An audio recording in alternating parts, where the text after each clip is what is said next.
Good morning and welcome to Studio 3 News. This is anchorwoman Anna LaFamme here reporting to you on April 26, 2013 on the conflicts of World War II. The beginning of World War II began because of the problems World War I left us. Germany was unsettled about the demands to give up lands and troops and soon went into an economic crisis along with several other countries in Europe. At first, the United States wasn't a part of World War II. World War II started when Germany invaded Poland on September 1, 1939. After that, the war erupted, and Britain and France declared war on Germany. Shortly after that, Japan entered the war as well. This created two groups, the Axis and the Allies. On the Allies side, we have Britain, France, the US, and the Soviet Union. On the Axis side, we had Germany, Italy, and Japan. During this news segment, we will be discussing the major battles and conflicts of World War II. First on our list of topics, we have the bombing of Pearl Harbor. This happened on December 21, 1941, and was the reason the United States entered World War II. Now over to Natalie for more information on Pearl Harbor.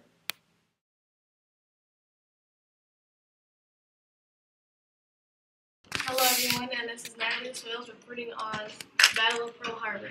The Battle of Pearl Harbor started on December 7, 1941. The United States naval base was attacked by 353 insane Japanese fighters, bombers, and torpedo planes. As you can see, 402 innocent Americans were killed and 1,282 were wounded. Japan wanted those men out of the way so they could perform a further attack on the United States later.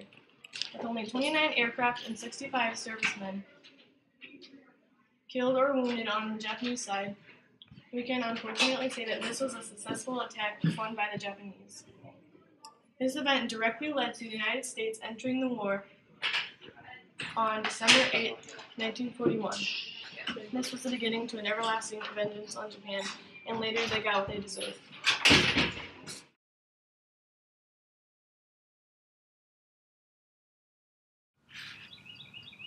This is field reporter Andrew reporting from Normandy, France. The invasion of Normandy was established by the Allied forces in France. At the time, it was the largest invasion ever to take place.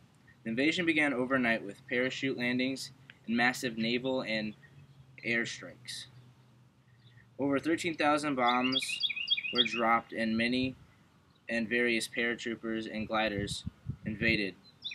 Back to you, Anna.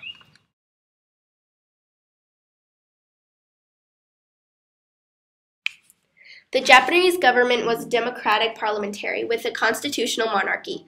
On February 19th through March 26, 1945, General Kurabayashi was the Japanese commander of Iwo Jima.